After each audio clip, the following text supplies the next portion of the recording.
ठटे मां ख़बर ईंदासीं। ठटे जी अदालत पारां क़त्ल जो ॾोह साबित थियण ते 3 जवाबदारनि खे सज़ा ॿुधाई वई आहे। 3 जवाबदारनि खे उमिरि क़ैद जी सज़ा ॿुधाई वई आहे। ठटे मां अव्हां खे अपडेट कयूं पिया। ठटे जी अदालत घारो वासी खे क़त्ल करण जो ॾोह साबित थियण ते 3 जवाबदारनि खे उमिरि क़ैद जी सज़ा ॿुधाई वई आहे।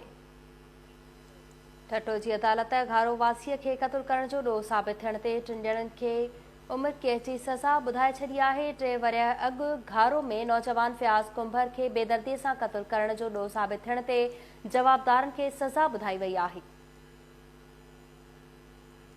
क़त्ल जो ॾोह साबित थियण ते 3 जवाबदारनि खे सज़ा ॿुधाई वई आहे।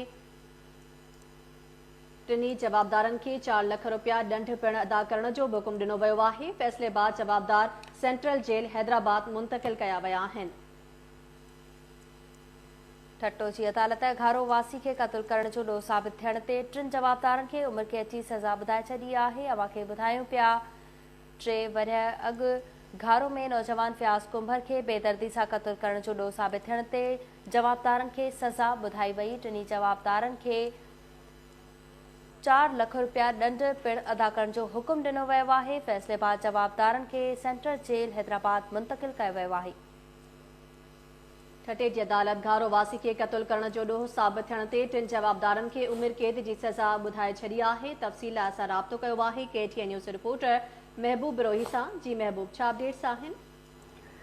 जी घारो में 3 साल अॻु में एक नौजवान फयाज़ कुंभार के छुरन जा वार करे बेदर्दी सां कोई क़त्ल करण वालो केस जो ॾोह साबित थियण ते ठटे जी model court model trial court ऐं फर्स्ट एडिशन सेशन जे ठटो अलाबत आयो गबोल जी अदालत 3 जवाबदारनि खे उमिरि क़ैद जी सज़ा ॿुधाए छॾी आहे। जंहिंमें जवाबदार शान अली चांडो, मेहराब लाशारी, आतिफ पावर 3 जवाबदारनि खे उमिरि क़ैद जी सज़ा ॿुधाई वई आहे। उन सां गॾोगॾु मुख्य जवाबदार मेहराब लाशारी उनखे 2 लख रुपया ॾंढ अदा करण ऐं आतिफ ऐं शान जेके 2 जवाबदार उन्हनि खे 1-1 लख रुपया मजबूरी तौर 3 जवाबदारनि खे 4 लख रुपया ॾंढ अदा करण जो अलॻि फ़ैसिलो ॾिनो वियो आहे।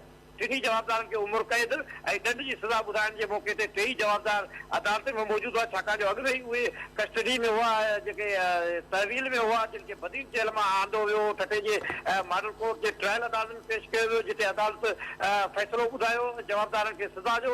जंहिंखां पोइ 3 जवाबदारनि खे जेको आहे कस्टडी जे ज़रिए हैदराबाद सेंट्रल जेल उमाणियो पियो वञे।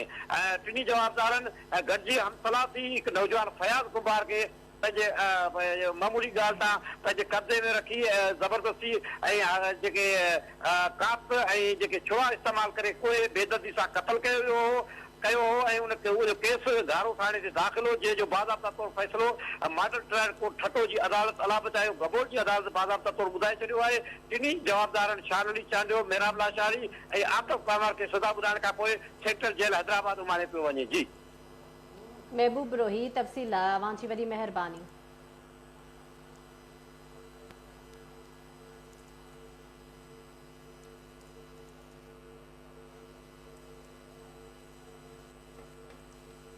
नाज़रीन,